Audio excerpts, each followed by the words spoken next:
At Humoriso, we're not just another HR consultancy. We're a team of dedicated experts wanting to bring your business forward.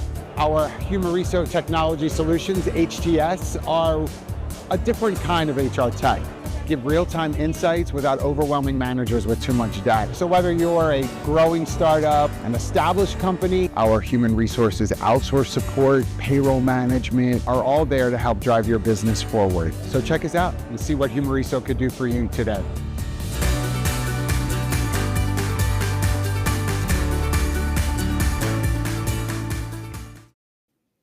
Hello, and welcome back to the HR Morning Show, your go-to for fresh ideas, bold conversations, and a little fun to kick off your week. I'm Danielle Farage, joined by Mike Pedito, our best-selling author. Let's give him a round of applause. Hello, Mike. Hello. How you Best selling doing? is doing heavy lifting, but I am doing great. Thank you. I'm excited. There's only two of us, but it's me and you, and this is going to be a lot of fun Yes, today. Joel was supposed to join us, but he decided last minute that he'd rather kick his feet up and keep enjoying his holiday weekend. I'm kidding. His internet went out, so he got unlucky, and you all got luckier because it's the two of us. This week on the HR Morning Show, I'm super excited. We have some fantastic guests. We have a brand new segment. Yep, we have a brand new segment. It is all about data, breaking it down for all of you. And we're summer's over, I guess. We're going into fall. I don't know how I feel about it. I feel like school's starting. I don't go to school anymore, but I like feel the nostalgia in the air and the little backpacks on the street. Really cute as always. But yeah, I'm excited for the fall. I think it's going to be a good one, hopefully. Yeah. And I think we have very different stances on this, where myself with two young kids could not wait for the fall and for summer to be over.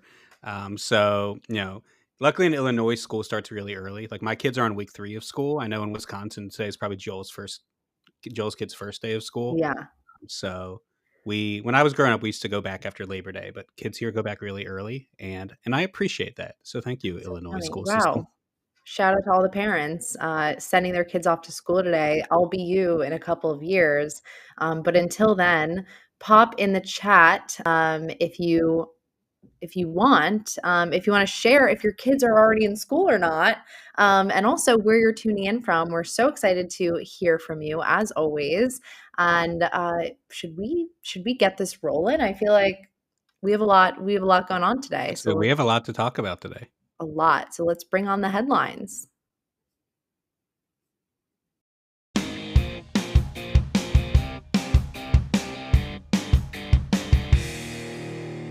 Cracker Barrel.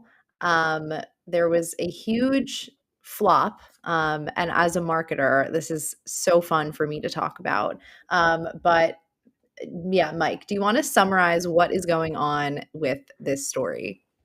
Yeah, I assume people out there have heard about this. It's been this has been the hottest thing since Coldplay. But Cracker Barrel changed their logo. It was sort of unannounced. Everybody hated it on pretty much every side. I don't know anybody who really defended the logo outside of the standard reasons that people said, oh, it works for mass printing and things like that. And ultimately, that was the reason behind it. But backlash happened.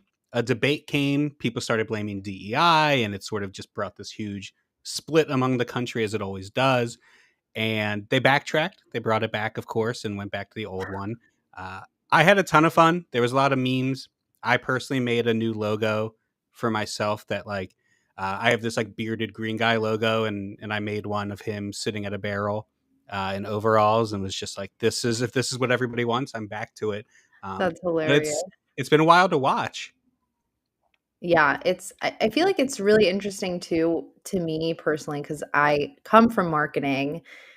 People get so passionate about logos and for good reason. I think logos, especially if it's an older company like this one, where it's been around for a long time, people are familiar with it. It doesn't look like many other logos out there.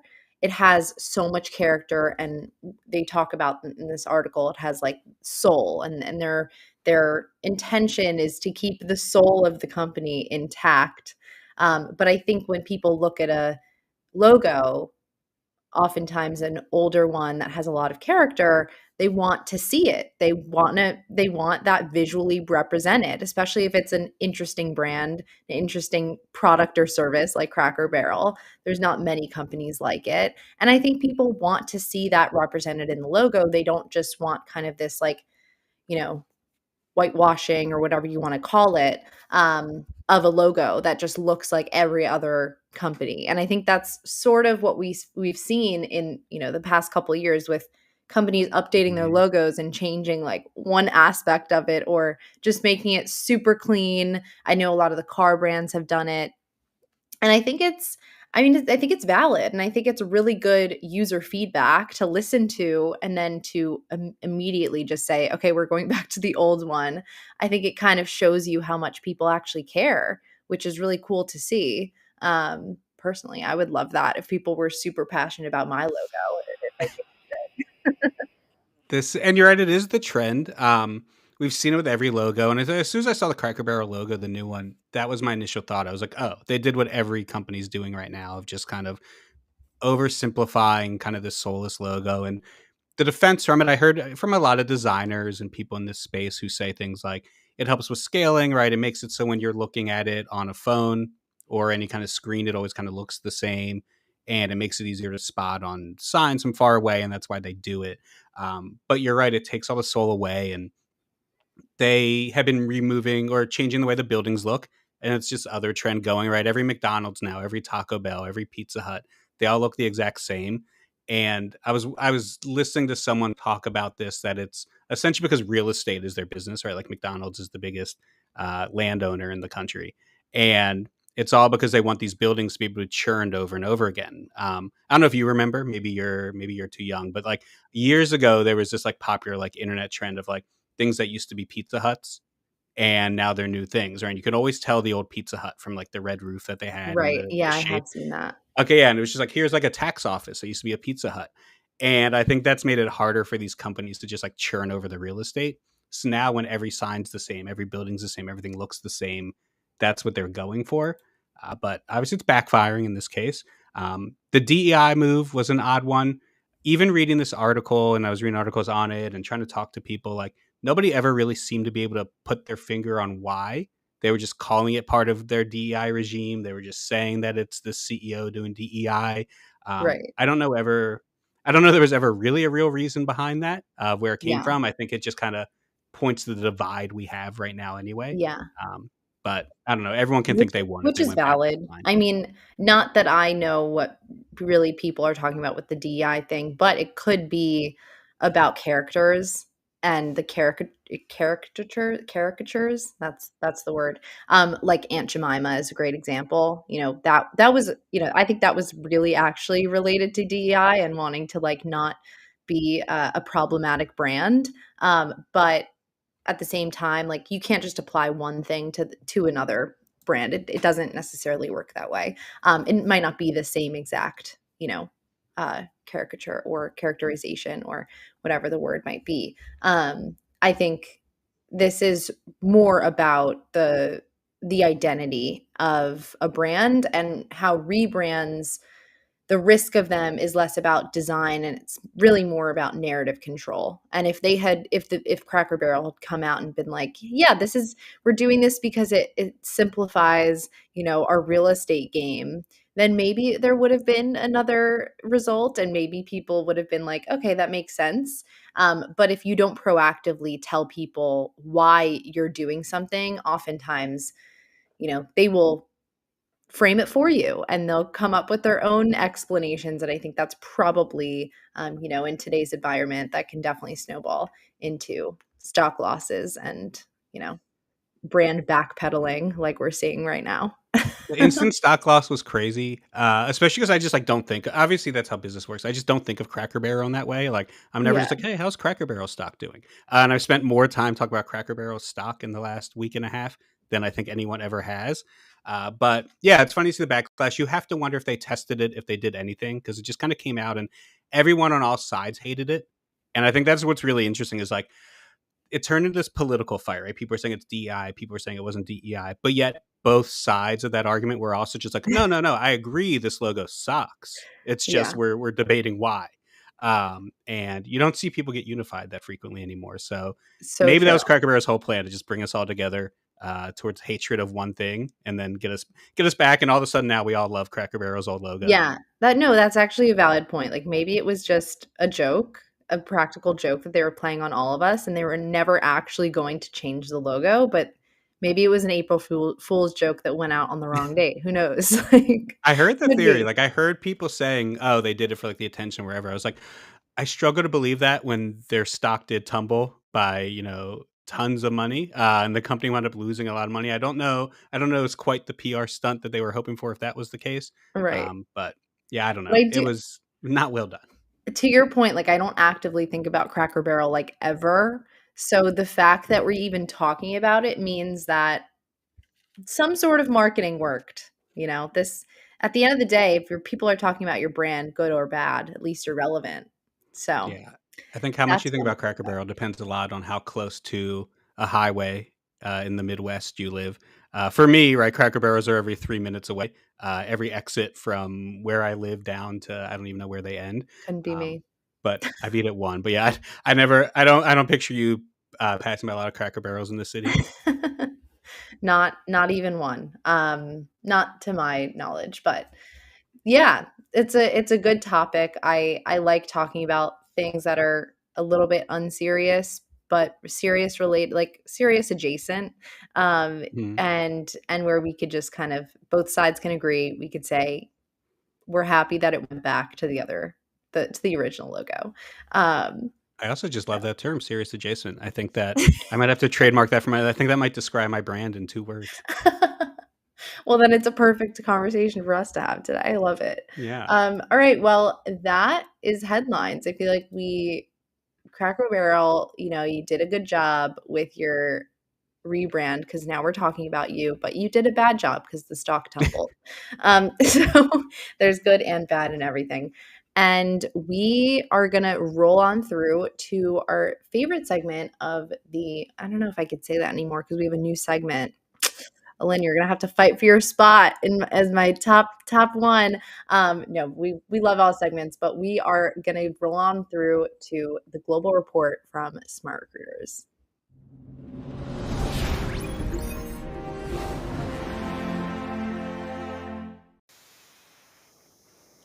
Hello, Lynn. How are you? I'm great. How are you today, Mike?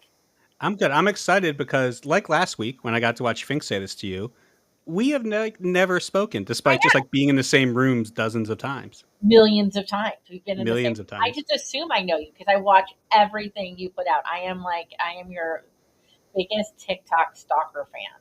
I feel the same. It's funny. Like I have that with so many people now. And like that's one of the funny things with social media. I'm like, well, we follow each other on TikTok. Like, why would we have to actually introduce ourselves That's at right. I any feel like I point? know Like, you. I'm like, I know what you're doing. It's cool.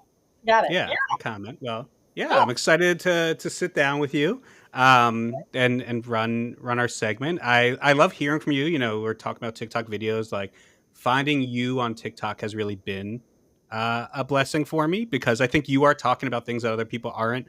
Right then, and as someone who knows that when you talk about things other people aren't, it doesn't go viral that much, right? It doesn't always kill, but you're still talking about something like Listen, good and important. 300 people think it's amazing.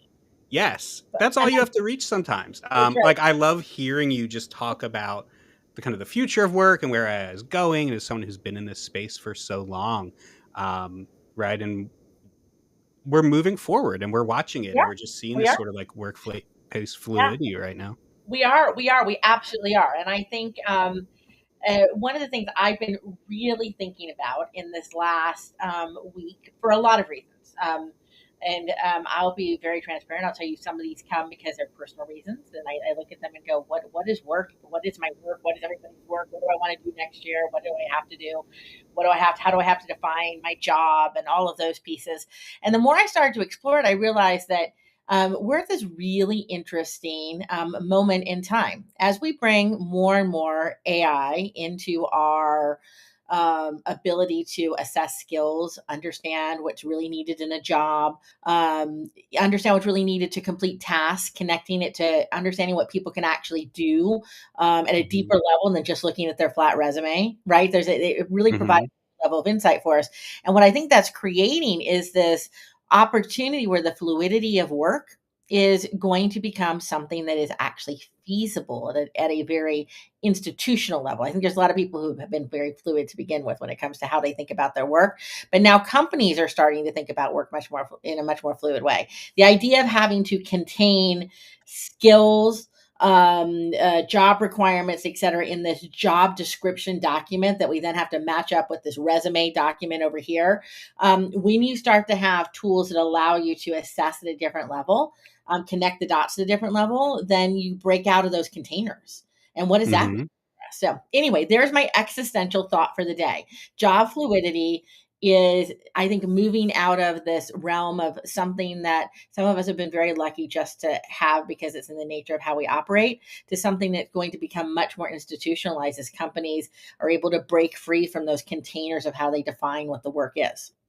Yeah. And I mean, as a recruiter, you're speaking to my heart because, right, I think that's one thing that my own industry has had to go through more than a lot of industries the last few years Right. of like, okay, like companies are either getting rid of us or figuring out how to use us in a new way. And this is something I've been talking to a lot of companies about in their hiring processes, right? Like, what can we do beyond asking for a resume and just looking at people? Like, how do we see how they work with these tools? What else someone can do? Right? Like, none of this work is going to be one size fits all because it's changing every single day.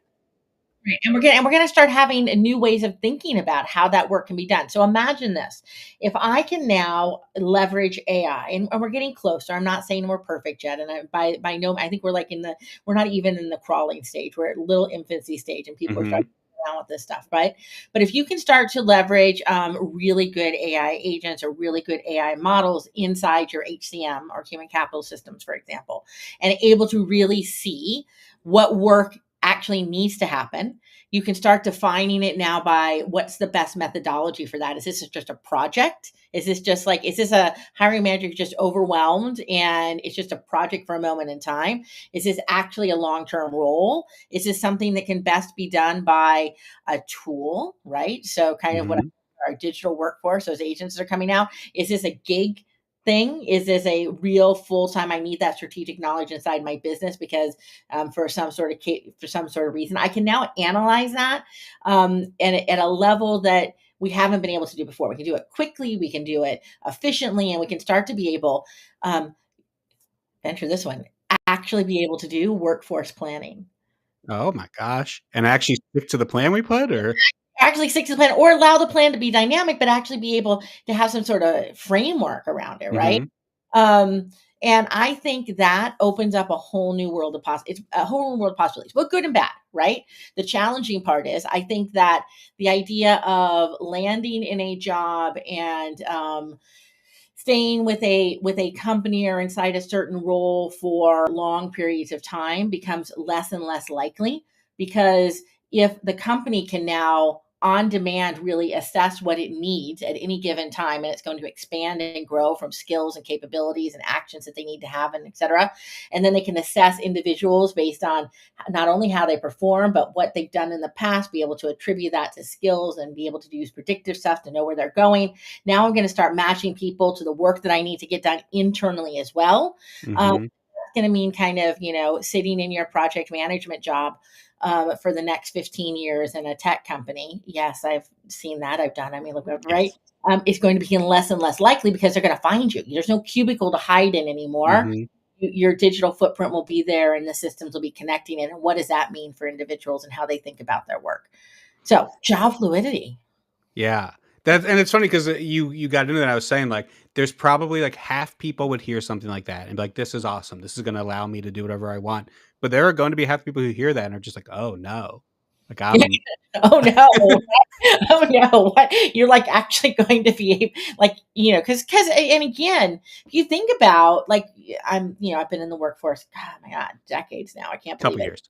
Couple years, right? And we all, after you've been here for a while, you understand that at times you're in jobs where you know that it ebbs and flows, right? There's going to be moments Mhm. where it is like all hands on deck and it's chaos. It's like just get it all done. You don't have time.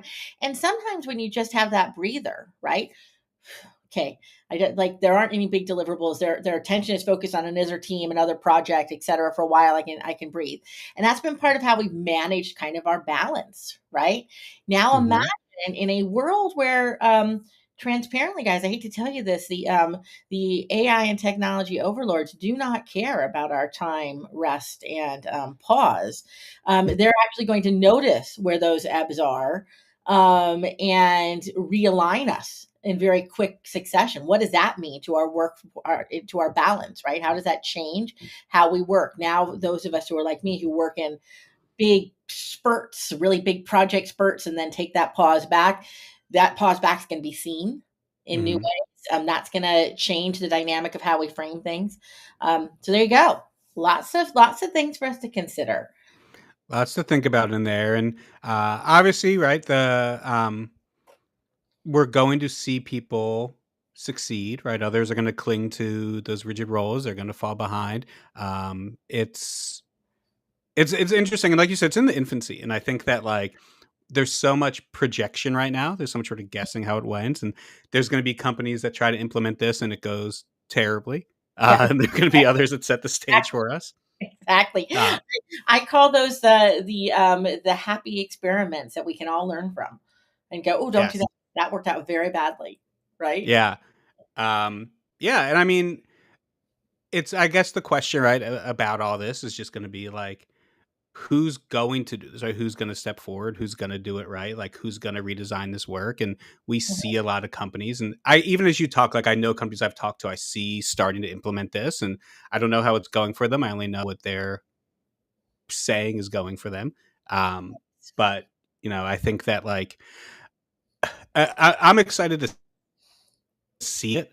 I'm happy to be on this side of it. I think I'm happy to be kind of playing with these tools and doing it. But that's one of the biggest pieces of advice I think I'm giving to people in general is like if you're not just experimenting right now, like if you're not being bold with it, like what are you waiting for? Right, right. You better get in it now and start to understand it. And there's like what I tell people is similar to you is that it's important to get in there and start playing around with it because it will start to help you understand how others will be leveraging that technology and connecting you into it, right? So as a Hmm. job seeker, as somebody who connects people to jobs on both lenses, um, having a root understanding, not just of how it works, but having done a little bit of it and to get kind of figure out where the tweaks and mounts are, help you understand how people are going to be, how companies are going to be thinking about experimenting with it. How are you going to fit into that? How is that going to change how you set things up? I'd be interested, Mike. Do you think, or are you already seeing a shift in how people do their resumes and how they articulate what they do? Are they is that shifting?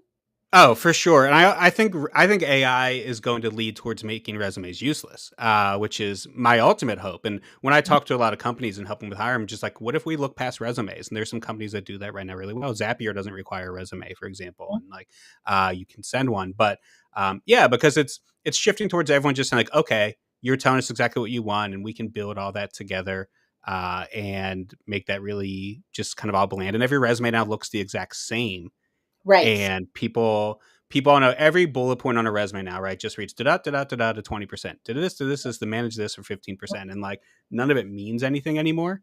And it's Yeah. really show me you can do the work is what I want to see. 100%. And what's interesting is I think what people will start to see, and this is what I think you will see it before others start to see it as you're kind of reviewing and starting to understand kind of what companies are looking for and how they are matching people to work, and also how people are articulating what they can do on those resumes or whatever way in which they articulate it to a company. You say, this is who I am. It used to be very much, this is, you said you wanted this, and let me show you that I'm going to self-report that I can do these things, right? You're going to trust me on that. Hmm. There we go. And then we added assessments into it. When I start to apply these tools and I'm starting to be able to extrapolate from what people say and also what I've seen them do and their other digital content out into the world and et cetera, I can start to, as a company, start to see what people could do, not just what they have done in a new way. I think that changes what a resume or even how our profile to a company starts to look, right? Mm-hmm. The same things don't become important. Listing all my skills becomes a little bit irrelevant because they're somehow going to be looking at other footprint elements of me to be able to tell what my skills and capabilities are based on the projects I've done, based on the certifications I have, based on, I think for some people out there, based on what you're putting out there into the ecosystem on your socials. I mean, there's a variety of ways they're going to be able to capture that information, and it's going to be much more dynamic than this is my list of skills and here are the 5 jobs that I had. Yeah, people are looking for builders and validation of building right now, and I think that everyone has the ability to do it and the tools out there. So I think that is where they're looking. This is a great conversation. I do want to shout out Joe. Thank you, Joe, for loving my content. You can all comment as many times as you like about how much you like me and my content and the things that I do, and always be happy. Alin, I'm really excited we got to talk. We're going to see each other in 2 weeks. I'm going to give us both a challenge, Okay. and to actually say hi to each other. Great. And have a real life conversation off of the internet. We're going to do that. Let's see if we can pull it off when we're at HR Tech in Vegas. We are absolutely going to do that. In fact, I'm going to put a shameless plug in here for you and for everybody else. So we're going to be big at HR Tech. If you don't know already, we're going to do some pretty amazing stuff. You're not going to be able to miss us. But one of the fun things we're going to do on Tuesday night, on the 16th, we are throwing the party of all parties. If you haven't heard about it, it's the Electric Welcome. Get yourself on the list, guys. If you need to know about it, ping me. I'm telling you, it's the place to be, and opportunity to have chats, to have real discussion, to connect with people. So see you then. Thanks so much, guys. All right, Alin. Thanks. So see you then. Bye.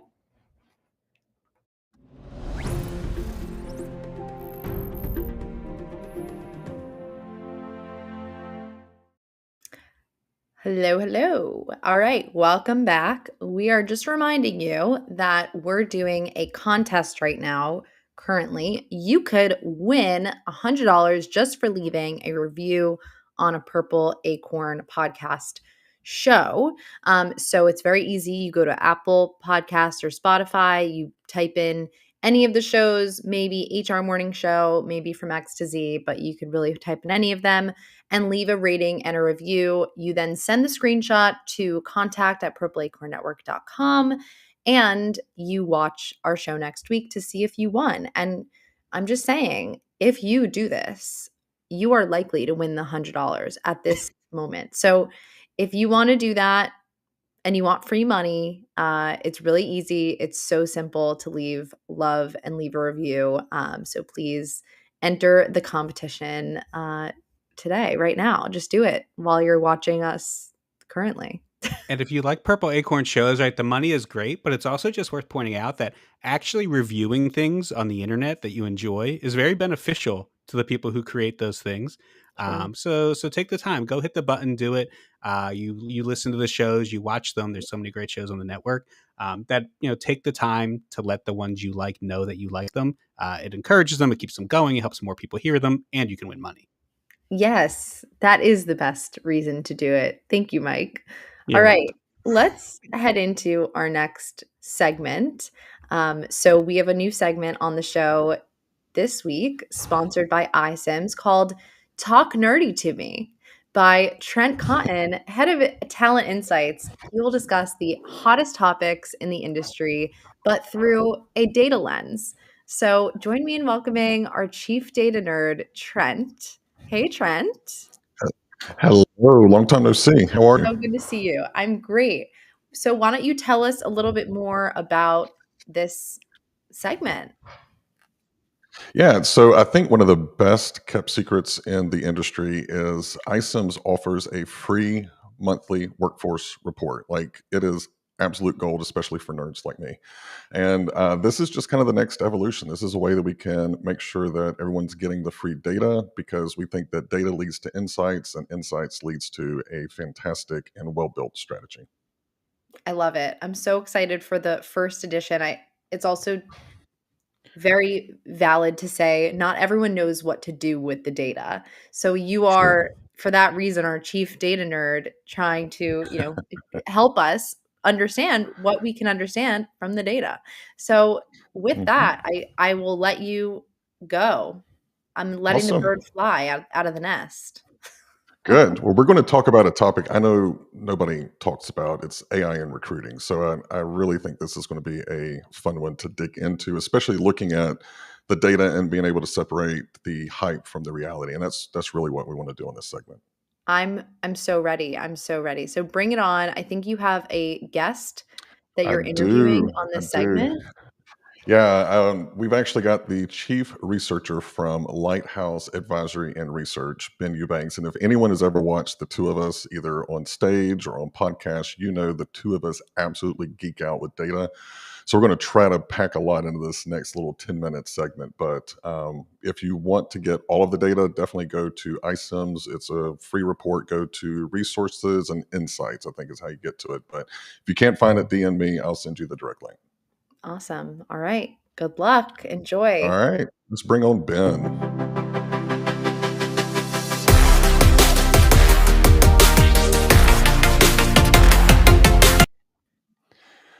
All right, welcome. I am so excited about this. My fellow, if I don't really feel like I should be called the chief data nerd whenever you're in the when you're on the same screen with me. It's like I'm kind of like your lieutenant. You're definitely the general. How are you doing today, Ben? You're on mute.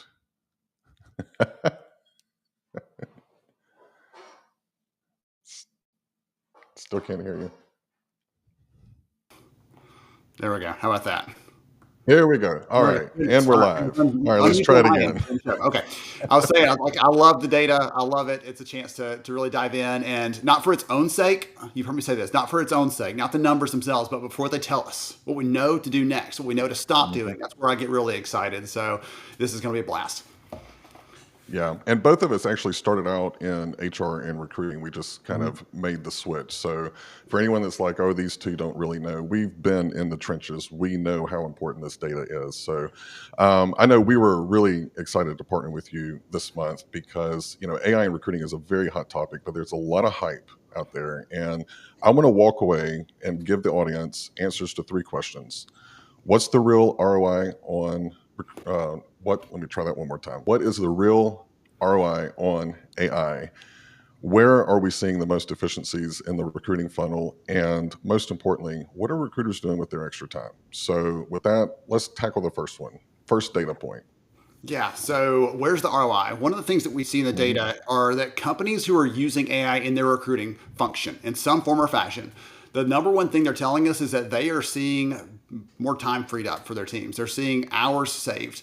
And for any of us who have been recruiters, like you just said, Trent, like goodness, some weeks you're like, just 5 minutes. I just got to breathe. Okay. This is driving me nuts. So just a little bit of breathing room is great, but these teams are saving more time. So when a company says that they're already using AI, about 1 in 4 of them are saving about 5 hours a week per recruiter. So saving a ton of time, and they're using that for other things. We'll talk about that in just a little bit. About 40% of them are saving 2 to 5 hours a week, and then the rest are saving less. But what's interesting, Trent, when you and I looked at this before, is the ones that haven't yet jumped into it, they don't think the value is there. And so companies are like, well, that AI, that probably is all that hype you were just talking about, Trent. So maybe it's not really that valuable. But once someone begins, they start to see these other interesting ways they can use it. You might start here and say, oh, well, what about this use case and this one and this one? And it adds value every time you start adding some other things. And it gives us more time to do the more human types of work and connections and recruiting, which to me is where my joy came from typically. No, absolutely. And it was really interesting to me. So you surveyed over 1,000 TA orgs. And from what I understand, you asked them, are you leveraging AI, yes or no? And then kind of asked this question. It was really interesting because there was a tipping point. There were 2. So those that are not using it, they kind of thought maybe at most, 2 to 5 hours is probably how much they would save. But I kind of read that like they were shooting blind. They were just kind of throwing a number out there. But for those that actually are using AI, it was almost double once you got to 5 or more. So that's kind of one tipping point. But the other is whenever you look at those that are not using it, they were actually higher in the saving 1 to 2 hours and then 2 to 5. Yeah. So it seemed like those that are actually using AI, they're kind of looking at it going, look, if we can't save our recruiters at least 5 hours a week, that's not the tool for my organization. I thought that was pretty poignant. That glass is half empty to them, Trent. The glass Right. is half empty, or it's a quarter empty. Like they're like not really believing it. So that's the thing that Mhm. we've got to. This is one of those things where you can't just wait and see. At this point, you've got to give it a shot. And again, there's lots of low risk areas. I'm not saying go out there and do wild and crazy things and freak your internal counsel out or freak out your IT team. No, but there's some ways we can do this that are going to allow us to be low risk and high value, high ROI. Like I said, you're pouring more time back into the human connections with people and spending time with candidates and those things that all of us get excited about and candidates get excited about. But right now we're just too darn busy to actually do that. Yeah, it is. And recruiting is a very process driven, the current state, very process driven, especially if you're internal. There's all of these checks and balances. And really, the great recruiters that I have loved working alongside and managing, they wanted to really be that strategic counsel for all things talent for their internal client. But they were always bogged down by move this piece of paper here, or did you check this? So it was that, kind of setting the scene for where's that tipping point, where people are actually leveraging AI, what are they seeing the benefits? So if you're saving 5 hours per recruiter, you know what their hourly rate is. So as a leader, you need to sell this to the C-suite. That's a very easy calculation to do. I've got 20 recruiters, I'm saving 100 hours a week, and average cost is this much. Hey, C-suite, if you want me to level up the current team that I have, because most are not adding additional FTEs to recruiting, let's just kind of call a spade a spade. This is a great way that you can actually add some dollar value to the organization by saving 5 hours per recruiter per week. So just a little plug, because I don't know about you, but a lot of times at conferences I get asked, like, how do I sell this to the C-suite? And I always want to make sure that anytime we're going through data, I want to say, okay, this is how you position it with the C-suite, because sometimes we get in our own little recruiter language and forget that not everyone is bilingual in recruiterese. So, all right, so now we've got our tipping point. Let's get into, and this one really surprised me. I shared this with you when you gave me the deck. I totally did not see this coming. So you asked, where in the recruiting funnel do recruiters see the most efficiency gains as a result of AI? And the top two were? Number one, screening and assessing candidates. So trying to filter through that big old pile of people and figure out the right ones. We just heard talk about resumes in that last segment, and like getting through all those resumes is a chore. You and I both know that. And then number two was matching candidates to jobs. So are we slotting Trent against the job that's the best fit for his skills, his strengths, his abilities, his experience, all those things. So those are the first two areas where we saw the most uptake there. And again, you and I talked about this before about how, I guess I said a minute ago, low risk, like that feels high risk to do the screening of candidates. That feels like the scariest place. But I'll tell you that when we asked employers in the data, what is your biggest frustration right now? Again, over 1,000 different leaders out there, just like all of you in the world of TA, right? They said the hardest thing for us isn't branding. The hardest thing for us right now isn't being able to attract candidates. The hardest thing is how do we filter through all these people and find the best and most suitable candidate for the job? And that's why so much of that time is spent there. I know you've seen this post like I have. Someone posts a job these days. It's like we had to close it in 24 hours because we had 1,000 applicants. And what do we do with those people? We can't look at all those. How do we even consider that? And so they'll look at the first 20 resumes and try to find someone in there because they can't look at everybody. And so if AI helps you look at and consider all 1,000 like that and figure out who are the 20 to continue filtering by instead of just looking at 20 manually, that's our opportunity, again, to get to that. Let's get to that layer of connection. Let's get to that layer of consideration versus just filtering out. Let's try to screen in some of those good people who are in that mix that we can't see because we're just bogged down, busy, and don't have the free time. And see, I would have put money that it would have been on sourcing and finding and engaging qualified candidates. But, kind of listening to you and thinking back over the conversations that I have with practitioners, if looking at the funnel, that, to your point, that's where the stress is. So it makes sense. If AI is going to help us where we're stressed now. We don't have any problems at the top of the funnel. So, thank God I didn't bet because I would have known, right? Well, but, go ahead. I was going to say, you and I have both worked, though, in companies where you can post a job and you're going to get plenty of applications for that, right? Maybe an accountant or something like that. But we've also had roles where you're like, okay, listen, I got to get creative because this person, there's like one that exists, or I've got to go find the handful who are willing to do this thing. I remember you telling me years ago you had a job and you're like, this is basically working on the surface of the sun. Who's interested in doing this job? Because you had to be so transparent because it was a really tough environment. And you had to do something to kind of appeal to someone who wanted a challenge and find that person who's willing to do that. So the same sort of thing there. Some of those exist, but a lot of other ones, especially right now in the environment we're in, you can post a job and get quite a few people in. The hard part is that bottleneck is how do I get to the right one? Yeah.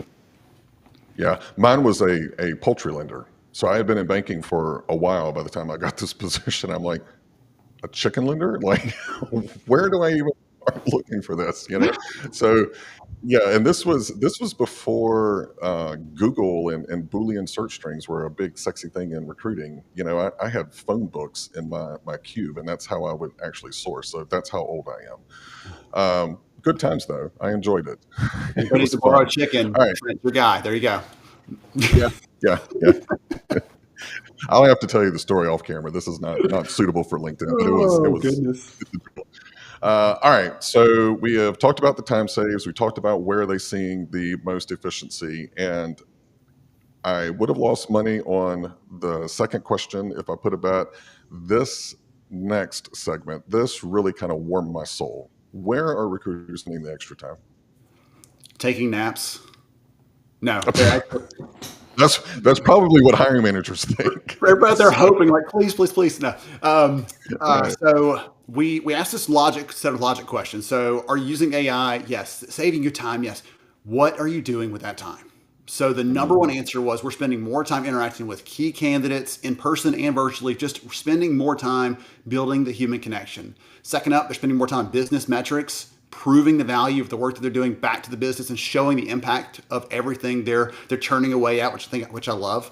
They're spending more time on communications, more time on hiring manager relationships, stakeholders, all those sorts of things. And so to me, that's exciting because all of us have heard that same phrase, Trent. It says, oh, don't worry, AI will do all these things so you can be more strategic. You're like, what the heck does that mean? Well, this tells us right here. This tells us in the data, more time building relationships with candidates, showing them that we want them to work here, really selling it because it's a two-way street. It's not just a one-way, do you want to work here? But we've got to actually sell them that this is the right opportunity for them. And more time proving to the business, listen, we're not just filling these jobs over here. I know you see recs closed and think that's value, but the real value is those people you needed to launch that new line of business, we've slotted them in. They're here actually hired early. They're ready to go. Are you ready? Right. That's an exciting place to be. It is. And, you know, it's funny. There was a stat, I can't remember where it was from, but it cited that candidates, one of the biggest complaints that they have is, I think it was something like 53 or 56% of them said that they were placed in the wrong job or it wasn't a job fit. And that just kind of blows my mind. But again, whenever I look at a very process-ridden organization, it makes sense. You're just trying to get the candidate and get that requisition closed. Now with AI, and can we, let me just say the irony that it takes machines entering into a human process to give us more time to focus on the human. Like that's rich, right? But I mean, if I had to look at a period of time to actually get into recruiting, this would be the perfect time for me because I am not a process guy. I will jack up a process quicker than anyone. But if I've got kind of my AI handling that kind of stuff and let me really focus in on the interview. But also think about the interview. It's not, hey, Ben, do you have 4 years of React experience? My AI has already qualified you for the basic minimum qualifications. I'm getting in and I can say, what have you done with React? What was the project? And I can actually analyze like the soft skills and the things that are going to be necessary for you to be successful on that project. So I am here for it. I am excited. And I am really hoping that this information helps all of the participants watching understand that this is not hype. There is some real value there. Now, before we close out, there was another little piece that you shared with me. I want to put you on the spot. You talked about where candidates really like AI in the process. Do you remember what you told me? Because I love the answer. Yeah. So candidates want the companies to use AI to help match them to jobs, which to me is the best headline out there because we keep hearing candidates hate it, stay away from it, they don't like it, you're going to damage your reputation. And in some cases, yes, if you're using AI to keep people at arm's length instead of how do I know you better so I can serve you better, then sure, you're going to end up with this negative perception. But cancer saying number one answer when we said, are you comfortable with employers using AI? The number one answer was, if it's helping match me to a job that fits my skills, absolutely. And so going back earlier, we talked about employers are using it. That's the number one value area for employers too. And so I think that's an incredible opportunity to really connect the dots there and help candidates find opportunities that are a great fit for them. Just like you and I, again, have had to, hey, you know what? You applied this job. Let me tell you this other one. See if you're interested in that. That sort of human sort of connection there. I think that's the biggest opportunity for us, because in the perfect world, we'd be able to do that for every candidate. We're dang busy. Ain't got time for some of those things. And so if it's helping us to slot them into the right ones, it speeds that up and helps make sure they're on the right assembly line, the right process trend, so they get off at the right job versus getting off the wrong stop. Whatever, I'm mixing all these metaphors, assembly lines and trains and everything else. But essentially, we're trying to get them there. And as you said, if the tools are helping us do that better in a more connected way, that's the best of all worlds. I agree. Well, I have, we could talk about this for probably the rest of the day, but just as a reminder, if you want to really dig into all of the data, we definitely offer this. Again, it's free. It's free. isims.com, go to resources, go to insights and research, and you'll see the most recent report out there. Also, make sure that you subscribe to our LinkedIn newsletter. We're going to publish twice a month, and one of them will always be breaking down our August Insights report. We'll give you a video because some people don't like to read data, they like to hear it. So we'll give you both options. But Ben, thank you so much. Really appreciate you coming on and helping us with this vital topic. Absolutely. Thankful to be here, Trent. Have a good one. Awesome. All right. Well, Danielle, I will kick it back to you and Mike.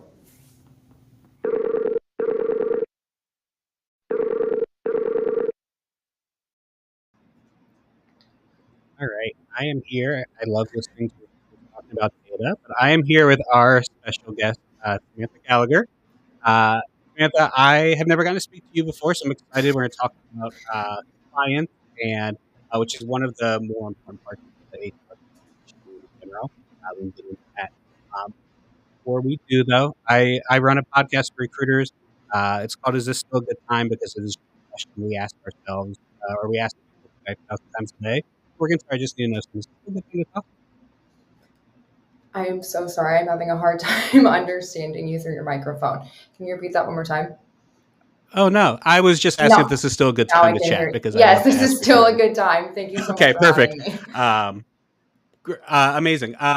So Sam, you are Director of Product Compliance at Harri. Yes. And so I mentioned I love talking compliance because I think it is one of those sides that, like, we're so quick in HR and in recruiting and in this space to talk about move fast, implement these tools, just do it, just go, let's go. And then we're like, CEOs love to explain to us, especially in the startup world where I am, like, break it, right? Ask permission later and we'll figure it out.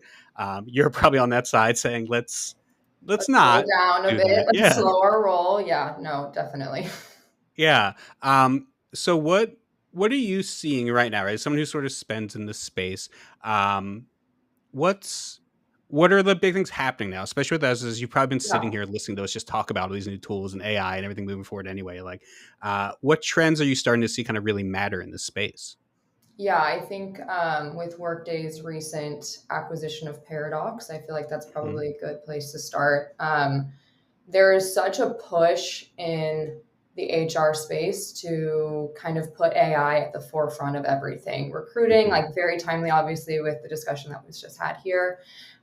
Include AI within, we have a workforce management product. So include AI within scheduling. How can we assist our employers, right? I think everywhere we look, we are trying to integrate AI and make the process easier. But at least in my opinion, what's getting lost is like, we still need to focus on the compliance component of it, right? Like in my position, I am again trying to kind of put up those guardrails to make sure that we are integrating the AI compliantly, but also that we are making the process of managing compliance easier. Like, where can we call out potential issues with the schedule, right? Like, maybe this employee is scheduled for 10 hours of overtime. Were you aware? You haven't scheduled these employees for their required breaks. Were you aware? Would you like some help with this, right? So the push is to integrate AI, one, to do it compliantly, but also to make the process of managing compliance just easier, more seamless, and less prone to human error, right? Because again, it's like, if we're integrating the AI and it's not effective, then it's kind of pointless. If we can do it in a way that makes the job easier for the managers, the hourly managers, the people that are managing the people on the floors, so that they can actually focus on running the business and not, the day-to-day monotonous tasks of having to be on the computer. I think that's the goal, at least as I see it, for where we're going with AI. Yeah. So I know you mentioned even kind of this a new dashboard, right? That you're going to have coming out. Like, so with this new risk analysis dashboard that Harri has made, I'm sure kind of a lot of companies are going to start to kind of look at what risk, I guess, are the big ones coming out? Like, what's this dashboard doing? Like, how can we really start to effectively look at this for companies? I think if we take a step back, the issue that I see a lot of times with some of our clients and just companies in general, right, is you have a C-suite, a leadership team that is very, very engaged with what the compliance requirements are. But in terms of that information transfer down to the managers, the people actually doing the scheduling and managing the restaurant, sometimes it's lost, right? So managers might not be aware, like, for example, I think a great example is in California specifically. And hourly wage employees are required to take their meal break within a certain time parameter. Failure to give them this break compliantly, meaning with the full 30-minute meal break, it's scheduled and taken by, the 5th hour, that actually results in a meal break premium, and that employee is owed an additional hour of pay. Now, a lot of our managers, we have this workflow kind of baked into the system, but a lot of managers don't understand even why it's there because they don't know that law exists, right? So with this dashboard, what we've done is we've tried to we have a ton of great reports in our system. Again, like, we have a very robust compliance offering within our platform. It's just a lot. Like, compliance is hard. It's very hard when you're trying to balance local, state, federal laws. And again, if you're just an hourly manager, you don't have a background in law, policy, you're like, I don't know. Right. So with this dashboard, what we've done is we've kind of aggregated all of the reports and pulled out those specific pain points or potential issues. So the dashboard kind of filters up potential problems, risks, so to speak, from a compliance perspective. So with the meal break premium component, you can see exactly how many meal break premiums have been triggered over the past week. So as a manager, I can see, hey, wait, I'm paying an extra $1,000 a week potentially for meal break premiums that are completely avoidable, right? Like, if I just make sure that my employees are taking the meal breaks when they should be, and they're taking them for the full 30 minutes, I can avoid an additional cost of labor of $1,000 a week. So the dashboard is intended to help, one, surface potential compliance issues, but two, also operational improvements, and again, also potential risks. Like, we have a mechanism within the dashboard as well. You can see the employees who are introducing the most risk, so to speak, within your restaurant operations. And again, it can be seen as a training tool as well, because it surfaces this information that you wouldn't necessarily have unless you were knee deep in the reports every single week. So it's just the whole goal was to make the process of managing compliance, managing risk, managing your operations a little bit easier, and you're better able to pinpoint kind of where the problems may be. Yeah, no, that really sounds amazing, right? As someone who has been randomly in charge of compliance or kind of doing things, as I'm sure you run into a lot. Yes. Right. Hearing you say, like, a manager who's just like, that's not what they know or they do. They weren't hired to manage compliance. They were hired to manage the restaurant. And then the compliance kind of gets thrown in as an afterthought. And a lot of the time it's too late when we realize that there's an issue, right? Because then you've got a lawsuit, you have an audit happening, and you're like, shoot, I wish I would have been paying more attention. And then that's usually when we see the engagement on the part of the managers a little bit more. But yeah, I mean, like, with the way the laws work, we're expecting these managers on the floor who have been hired to run restaurant operations be expert level in managing labor regulations. That's just completely unfair. So again, we've tried to create a tool that just, again, makes that process easier and less prone to potential issues. Yeah, no, that's great. Yeah, there's just a total lack of training, and yeah, it's like you said, things get too late, something comes up. I've had to Google a lot of things in like real time, just be like, okay, how much trouble we're going to be in if we don't get this settled right now. So that's great. I saw when I was getting ready to talk to you in New York, this wall of shame. It's a title I love. Just like seeing New York City's wall of shame. What is this? I'm looking at it, but like, what is this New York wall of shame?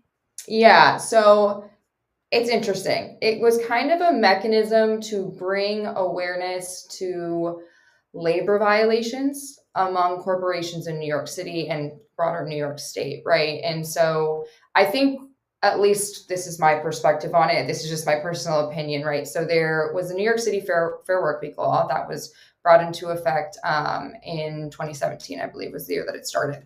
And I think a lot of businesses were slow to kind of adopt the requirements, and the requirements are pretty extensive, right? And it requires a lot of time, a lot of change management. Just for example, you have to, again, the whole point of the law was basically to ensure that hourly wage employees are guaranteed the same predictability with their schedule that a salaried worker would have, and they are not going to be subject to potential last minute schedule changes. And if they are, they have to approve them, and then they are given a premium for that schedule change, right? So again, just kind of bringing more stability to the hourly wage employee worker schedule within New York City. A lot of workers are very slow, not workers, a lot of employers are pretty slow to adopt the law. And so DCWP, the regulatory agency that enforces Fair Workweek in New York City, they started auditing these clients and these employers, and they were seeing that they just were not complying, right? And they were fining them and everything. And, you know, these are larger corporations who have the means to pay out the fines.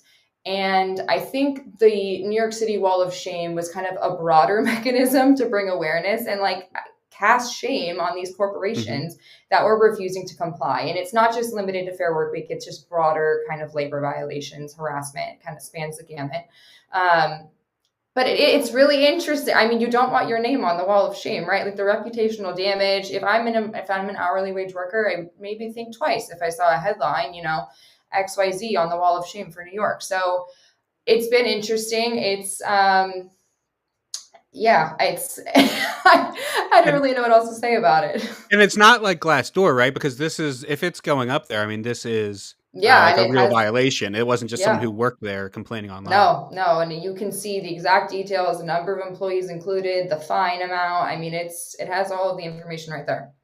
Yeah, I love the idea. Hopefully more kind of large cities and states start to implement it, because I do think sort of just like public shame is the only way out of some of these things. So, yeah, you don't want to be on the wall of shame for sure.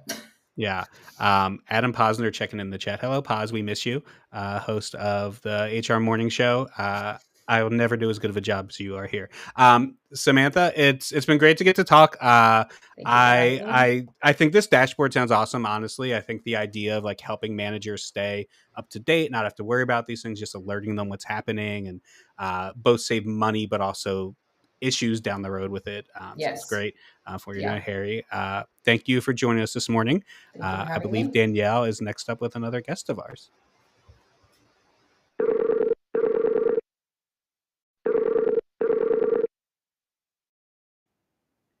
Hello. Hi, Michelle. How are you? I'm good. How are you?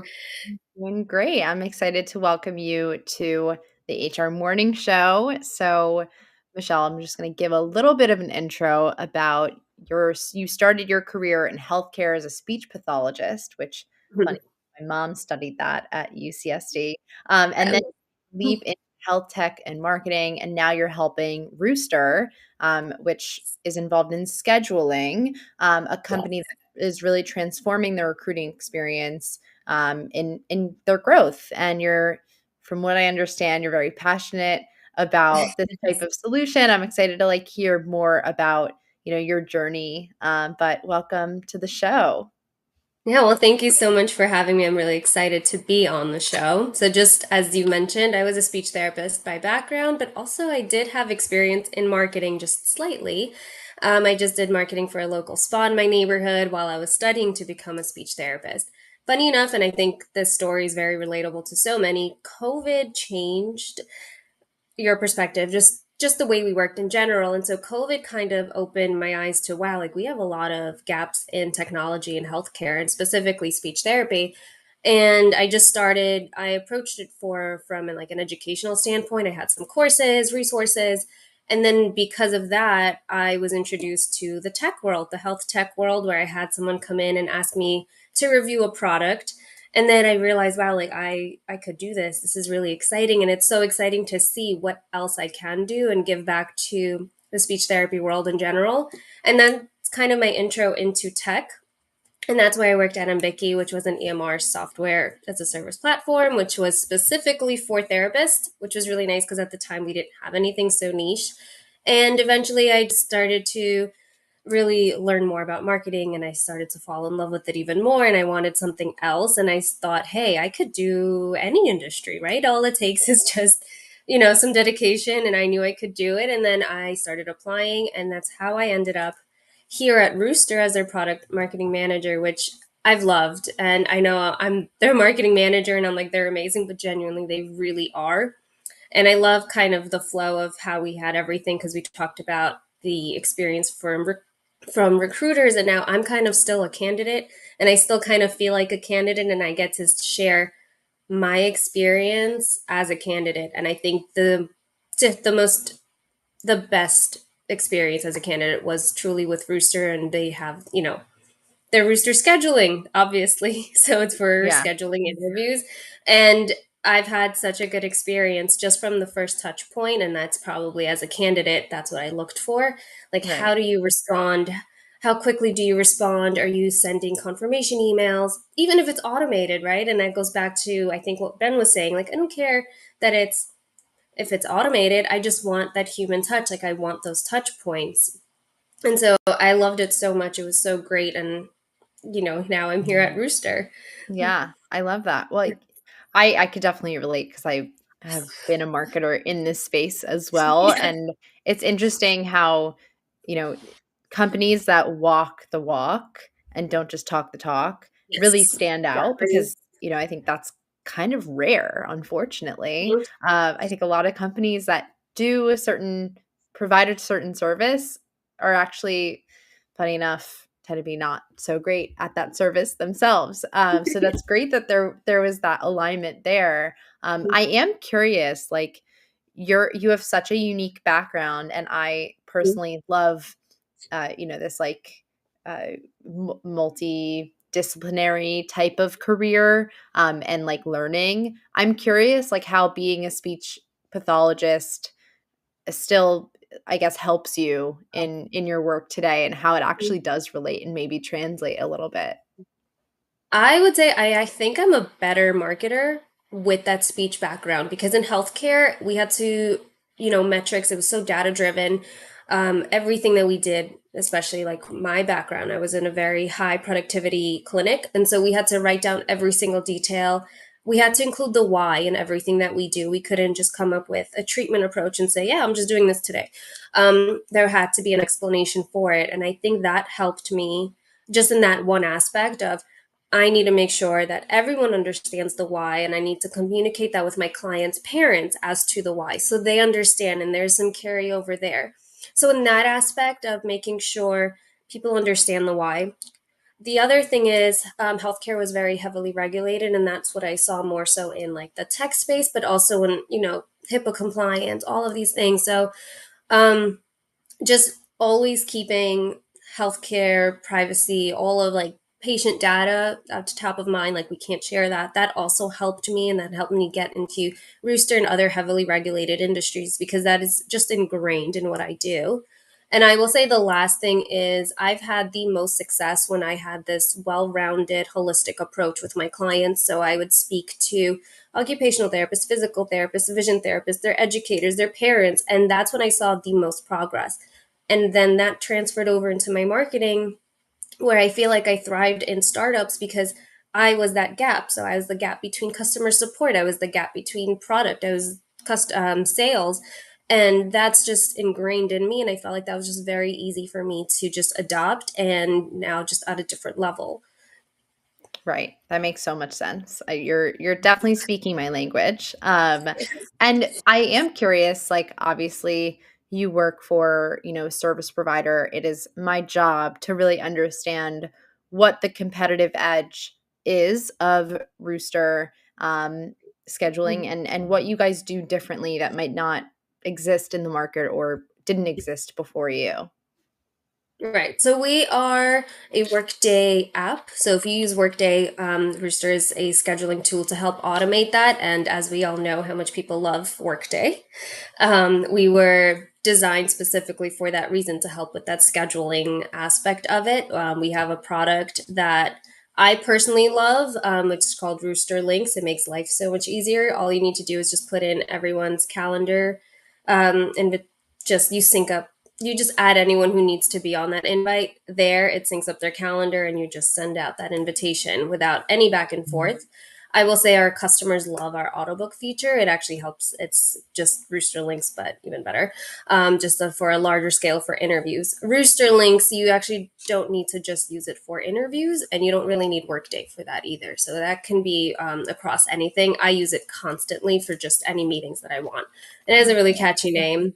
We also have SMS, WhatsApp, and email communications, which was something that I experienced firsthand with Rooster, and I'm like, wow, this is amazing. I got a WhatsApp notification with our logo, SMS, email, and that gave me just back to that candidate experience. I'm like, wow, okay, they know that they have to interview me, and Yeah, I just not felt a everyone lot more. communicates the same. Nope, nope, not at all. And there was just such a drastic difference. I will say, while I was interviewing with Rooster, I was also interviewing with a few other companies, and it just took so much longer. And there was just so much more anxiety just around waiting. Like, did I make it to the next round? Whereas Yeah. Rooster, everything was so much faster. It was so quick. I think within 2 weeks, I pretty much knew exactly what was going on. I got my job. So it's very fast compared to just waiting. I am curious, how many days did it take for the whole process? So I think for me, it was a little bit different because I had my first interview in December, at the end of December, so right around holiday season. So I think just because of that alone, it took longer because everyone was away. But after that, it was like, I would say 2 weeks max. It wasn't really, it was pretty, I will say maybe even faster. I think I'm just giving myself like a grace period, A but buffer, yeah. a buffer. But in what you hear in the market, what's going on of like how long things take. Yeah. That's a That's serious pretty fast. competitive edge from my viewpoint. Also, like, people want to hear back from companies, and it's also not just in recruiting, it's in business deals also. Before I let you go, I do want to understand, how obviously you're a little bit newer to the space of recruiting, but I think getting everyone's perspective on how they really see the tech evolving and like see the biggest opportunities. I am curious to hear your perspective, especially around candidate experience and how that will continue to evolve in the future. What are you looking forward to? Mm-hmm. Well, I'm actually going to start by apologizing to every recruiter in the world because I think I came in thinking, wow, like all you need to do is schedule interviews. And I felt so guilty. Now that I'm in it, now that I know exactly what goes into it and all the metrics, that automation from scheduling that interview. I loved hearing what, the future holds for the resumes. I'm actually very curious as to like what the future of resumes are now after this call. Like, are we really going to not have resumes anymore? And then what would replace that? I think saving time for recruiters with the automation tools sounds absolutely amazing. And I think in return, we actually get that human-centric approach back, right? So the tools help, and it feels like you have that human touch again, which I see a lot on, LinkedIn. And like when I was looking, it was, from a candidate experience, it was really tough going through the motions, just the waiting.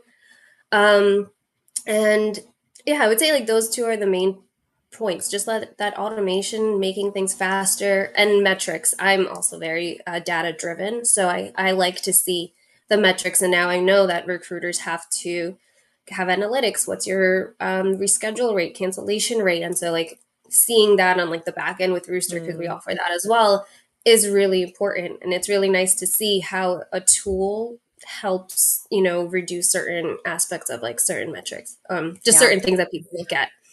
For sure. I think it's super helpful, and I'm excited to see more of the work that you're doing as a fellow marketer. So it's great to meet you. Great to have you on the show. I hope we run into each other at events as well. And yeah, we'll stay in touch. Thank you so much for joining. Definitely. Yeah, thank you. An amazing show. I really love this. Thank you. Come back soon. All right. Bye. Bye.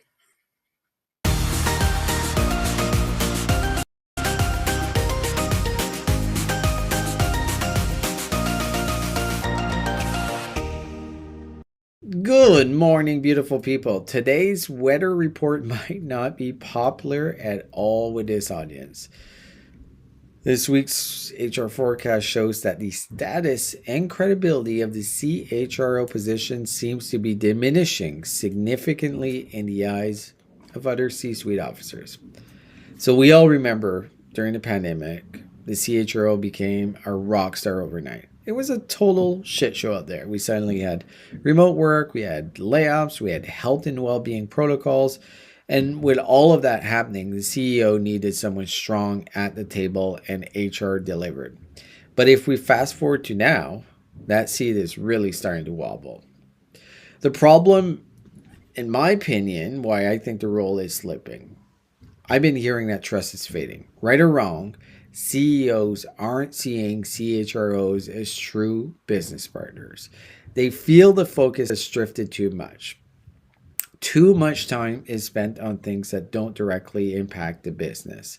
Too much time is spent on things like slogans and not enough on the actual P&L. Other C-suite members feel that the business instincts are missing with HR leaders. So strategies, numbers matter more than ever. And there is an AI blind spot. Only 7% of CEOs think their CHRO gets AI. It's pretty brutal. So what this means, I guess what the bigger picture is, right now, the labor market has cooled dramatically. We're seeing layoffs back. We're seeing return to the office for quite a long time.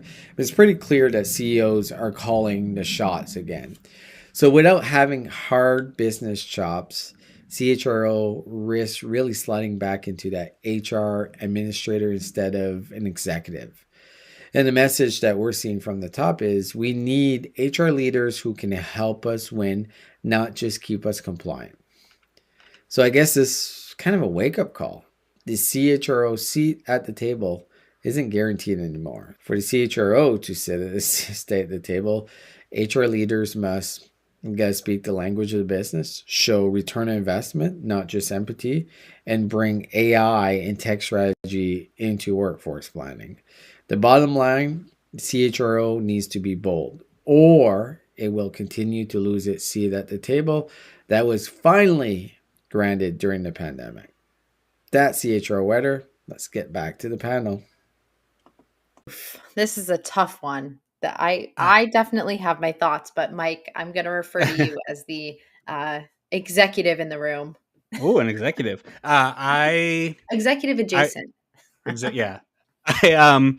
I wish Serge had that pre-recorded. Today is his kid's first day of school, and he's sending them off. And I definitely wish he was here because I could talk about this forever with him. But we have a few minutes. He's not wrong. He is correct in that I remember that during the height of COVID. I remember when COVID happened and HR was just slammed and had to handle everything. Right now, we've heard stories. I can't think of the company, but it's like tech founder, CEO, basically saying like, he doesn't hire HR at his company, and he thinks every CEO should do the same thing. The last few years, the mood towards HR has changed a ton. Some for good reason, some not for a good reason. I think that a good friend of mine, Dan from HR, if you know him online, talks a ton about how HR's biggest problem is do themselves poorly. And most people don't really understand the work that they do. So yeah, it is hard. And I do think that we're just seeing people think that HR isn't necessary because the things they think of HR doing aren't really the real work being done. Yeah. I mean, I have a couple thoughts on this myself. When I think of great HR leaders, it's usually people who are kind of rethinking the way that HR does things, right? Whether it be remote work or totally transforming how people get, processed and interviewed and the candidate experience. And I think it kind of sets up the HR person in a trap if they don't have a CEO who's willing to instill that trust in them to try that crazy thing and to test out their ideas. Of course, you have to have a visionary HR person who has, who at the helm, who like wants to do this crazy thing. But at the same time, you need the leadership to back them up, and they need the budget. So I think that's like one part of the problem of like, if we're talking about getting rid of HR or, automating HR, the first problem is a lot of great HR leaders are visionaries, and you can't really replace that. The second part, which you touched on, is most of the company doesn't really understand what HR does and has a negative perception of HR, right? I talk to many people in amongst my friends, amongst people I talk to for research, and most of them have a really negative perception of HR. And that is consistent across different companies that they've worked at.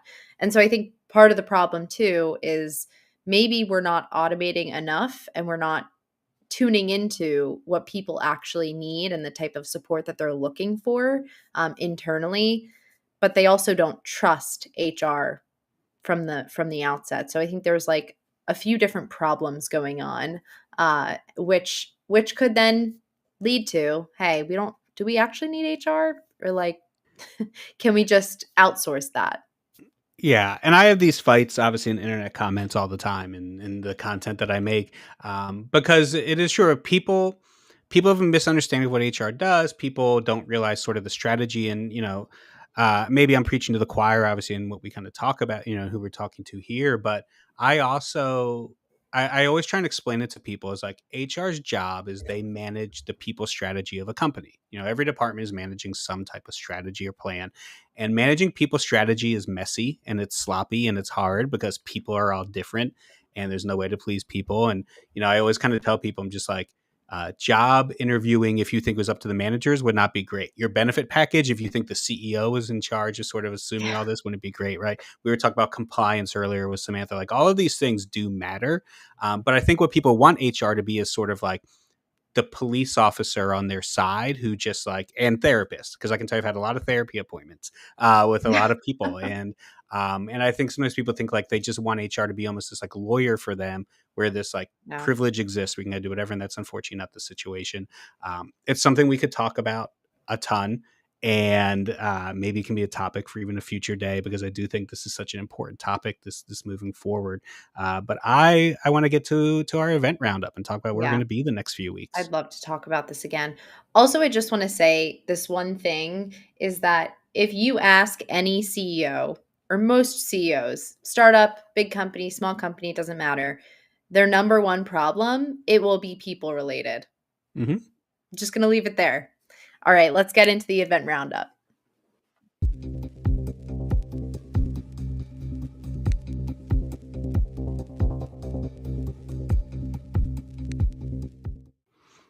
All right. Event season is upon us, and we are excited. I talked about last week. I'll talk again. I'm ready to get out of the house.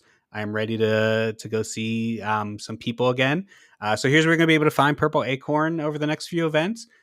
HR Tech is in a few weeks, September 16th through the 18th. You'll be able to find us at the Virgil HR booth. I will be there as well on a panel about using social media and TikTok and video to help teams recruit better. So definitely come see us at that one. Next, we have RecFest. I think we will both be at RecFest. I will be at RecFest.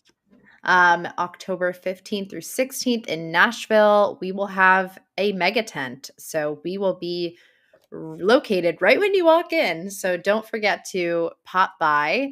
And I think we have several Purple Acorn hosts on stage, hosting stages, doing all the things. We're definitely going to be doing a lot of content and lots of exciting parties going on too. So we'll be able to share more about that in the coming weeks. If you've never been to RecFest, get there. It is a good time. Unleash World in Paris. I will not be at that one, unfortunately. I would love to be. October 20th to 22nd. You can find Purple Acorn there. After that, we will be on to ERE in San Diego in November, the 4th through the 5th. You'll be there, right? We'll see. Okay. I think I'm in the same boat of we'll see, but Purple Acorn will be there. And then we're going to stay in, I think last week was over in stay in San Diego for the next couple months. San Diego. Exactly. February 2nd through 5th, TA week. Again, I will be there for sure. I'm actually speaking on recruiting's future and keeping it old school, which sounds like an anti-AI talk, but it's not. But Purple Acorn will be there as well. I love it. I'm super excited. Conference season is upon us. And if you want to reach out for content help from me or Mike, reach out in the DMs. Yeah. Our DMs are open. We will be at many of these conferences. Purple Acorn will be present at most of these, all of these. So just reach out if you want to make some fun content together. And then our last note here, we're going to leave you with our contest. Mike, why don't you take it over? You did such a fantastic job. It is. Just a reminder, if you're out there, leaving reviews on podcasts and content you like is very important. Whether it is my book, where you can go to Amazon, review it, whether it is the podcasts that we make here at Purple Acorn. So we're having a contest. You can go to Apple Podcasts or Spotify, wherever you listen, maybe even both. Follow any of the Purple Acorn Network podcasts. It can be this one. It can be From X to Z with Danielle. You can do it now and then wait in a few weeks when mine debuts. Is still a good time to review that as well. But leave a rating, leave a review, send a screenshot to contact@purpleacornnetwork.com. And we will be giving away $100 every week to somebody doing this. So if you're watching, if you're listening right now, just leave the review. You're right there. Go to the page and do it. Support content that you like. This is a big thing for me. I know Danielle feels the same way as well. Support the people who are out there making things that you enjoy, learn from, and you watch. And reviews are a huge way to do that. And you can put some money in your pocket while you do it. I always say, support your friends. It's a great hashtag to use. Although I didn't get a book, so I can't post a photo of me with a book that I don't have. There is another way for you to get that book. I will not lie. I could buy it. You could, but we'll have to speak to Evan White about the books. If you like that out there, the collector's item books are done. They all have the white font cover now. But yeah, we should get one in your hands because it is a great read and it'll help people a lot. And I'm an influential person. I'm kidding. I'm really not. You are. No. Gen Z strategists need to be, Gen Z needs to be reading this book. And as much as Gen Z loves me, as much as the cover of the book says, I have business riz. We still need other people out there telling them. Is that a screenshot? Someone commented that it says "Bro's got business riz," and that is the quote on the front of the book. That's pretty cool. Pretty cool. No lying. Cool. That's very real. That's realistic. Yeah. This has been fun. I'm going to be back next week again as a guest host for 3 weeks in a row. But I love this one-on-one we did. Just as a reminder, continue to follow us on LinkedIn. We're trying to hit that 2,000 number. So go do it. Head over to purpleacornnetwork.com to see the other shows we have. Anything you want? Yeah, I'm just going to say we are live every Tuesday on the Purple Acorn Network. So if you do not already follow our page, again, hit the follow button, like, subscribe, whatever you might do. And while you're at it, drop a comment maybe what you want us to talk about next week. We're always open to that. And also Mike's got a new book. So it's called Yes, You Are Being Judged, and it's out right now. So you go purchase it from Amazon like I'm about to do. Ooh. And I'll see you back here next week at 10 a.m. I'll be here next Tuesday. All right. Well, we'll see ya. All right. Have a great week, everyone. And thank you so much for tuning in. We'll see you soon.